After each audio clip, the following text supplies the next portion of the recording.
Hi கண்மணிஸ், இன்னைக்கு என்னோட கார்த்திகை முதல் நாள் மினி விளாக் பார்க்கலாமாங்க. இன்னைக்கு நம்ம சூப்பரா ரெஃப்ரெஷ் ஆயிட்டு பிரேக்ஃபாஸ்ட்லாம் சாப்பிட்டு முடிச்சிட்டு கோவிலுக்கு கிளம்பியாச்சு. கார்த்திகை மந்த் இப்பதான் ஸ்டார்ட் ஆகுது அப்படின்னாலும் 2-3 வீக்ஸ் முன்னாடில இருந்தே குளிர் செம்மையா இருந்துச்சு. இந்த மார்னிங் டைம்லயும் செம்மையா சில்னஸா இருந்துச்சு. ஸோ அதெல்லாமே நம்ம என்ஜாய் பண்ணிட்டு இன்னைக்கு நம்ம கார்த்திகை மந்த் ஸ்டார்டிங் டே அப்படின்றதுனால, கார்த்திகை மந்த் அப்படின்னாவே நம்ம ஐயப்பர் சுவாமிக்கு தான் ஸ்பெஷலான மந்த் இல்லையா? ஸோ ஐயப்ப சுவாமி பார்க்கறதுக்காக நம்ம சேலம் குரங்கு சாவடியில் இருக்க ஐயப்பன் கோவிலுக்கு தான் வந்திருக்கோம். கோவிலுக்கும் நான் ரொம்ப இயர்ஸாக வரணும்னு சொல்லி ட்ரை பண்ணிட்டு இன்னைக்கு தான் ஐயப்ப சுவாமி வந்து கூப்பிட்டுருக்க மாதிரி ஐயப்ப சுவாமி தரிசனம் பண்ணுறதுக்காக நம்ம கோவிலுக்கு வந்தாச்சு. ஆக்சுவலாக இந்த கோவில் பார்க்கும்போதே நல்ல ஒரு இந்த கேரளாவில் நம்மளுக்கு ஐயப்பன் கோவில் இப்படி இருக்கும் அந்த மாதிரி ஒரு ஃபீல் கொடுத்துச்சு. ஸோ நம்ம சூப்பராக போய் ஐயப்ப சுவாமியை தரிசனம் பண்ணி முடிச்சுட்டு அங்கே கொஞ்ச நேரம் உட்காந்து ரிலாக்ஸ்லாம் பண்ணி முடிச்சுட்டு நானும் பாப்பவும் கிளம்பியாச்சு. ஆக்சுவலாக சைல்ட்ஹுட்ல இருந்து ஐயப்பா சுவாமி அப்படின்னா ரொம்ப பிடிக்கும். ஆனால் எங்கள் வீட்டில் ஐயப்ப சுவாமிக்கு மாலையெல்லாம் போட்டுட்டு கோவிலுக்கு போகிறதுலாம் யாருமே போனதில்லை.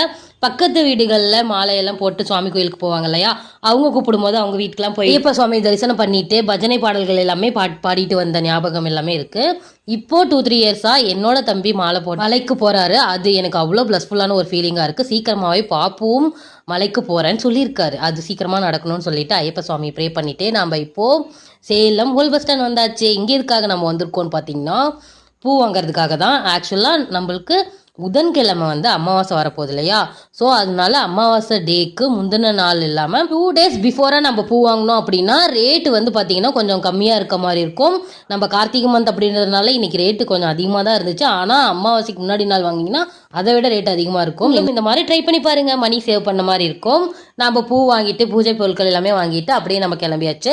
இன்னைக்கு பாப்பு ஒர்க் போயிட்டதுனால அப்போ அப்பா கூட தான் நான் வந்து ஷாப்பிங் வந்திருந்தேன். எப்பவுமே அம்மா கூட ஷாப்பிங் வந்து லேட் ஆனிச்சுன்னா அப்பா அவ்வளோ கோவப்படுவாரு. இன்னைக்கு நான் வாங்கிட்டு வரதுக்கு லேட் ஆனாலும் எனக்காக அவ்வளோ பேஷண்டா வெயிட் பண்ணாரு. நம்ம வர வழியில நம்ம எனக்கு பிடிச்ச சீம்பால்லாம் வாங்கிட்டு நம்ம அப்படியே கிளம்பிட்டோம். இன்னைக்கு கார்த்திகை மந்த் மட்டும் இல்லாம சோமவார பிரதோஷம் டே, சிவபெருமானோட ஸ்பெஷல் டேல அவர் தரிசனம் பண்ணாம இருந்தா இப்படின்னு சொல்லிட்டு நம்ம இப்போ கோவிலுக்கு வந்துட்டோம். இங்க வந்துட்டு அவரோட துதிப்பாடல்கள் எல்லாமே பாடிட்டு நம்ம சிவபெருமானோட அபிஷேகத்தையும் அவ்வளோ கண்குளிர பார்த்து ரசிச்சுட்டு செம்ம சூப்பரான வைப்போட அவரை நம்ம தரிசனம் பண்ணிட்டு வந்திருந்தோம். இந்த பிரதோஷம் டேல விரதம் இருந்தும் நிறைய பேர் வழிபடுவாங்க. நம்ம இன்னைக்கு ஐயப்பன் கோவிலுக்கு போனதுனால அங்க பிரசாதம் வந்து சாப்பிட்டுட்டோம். ஸோ இந்த விரதம் இருந்து இன்னைக்கு யாரு சிவபெருமான் வந்து தரிசனம் பண்ணீங்கன்னு கமெண்ட் பண்ணுங்க. பிடிச்சிருந்தா லைக் பண்ணி ஷேர் பண்ணுங்க. பாய்.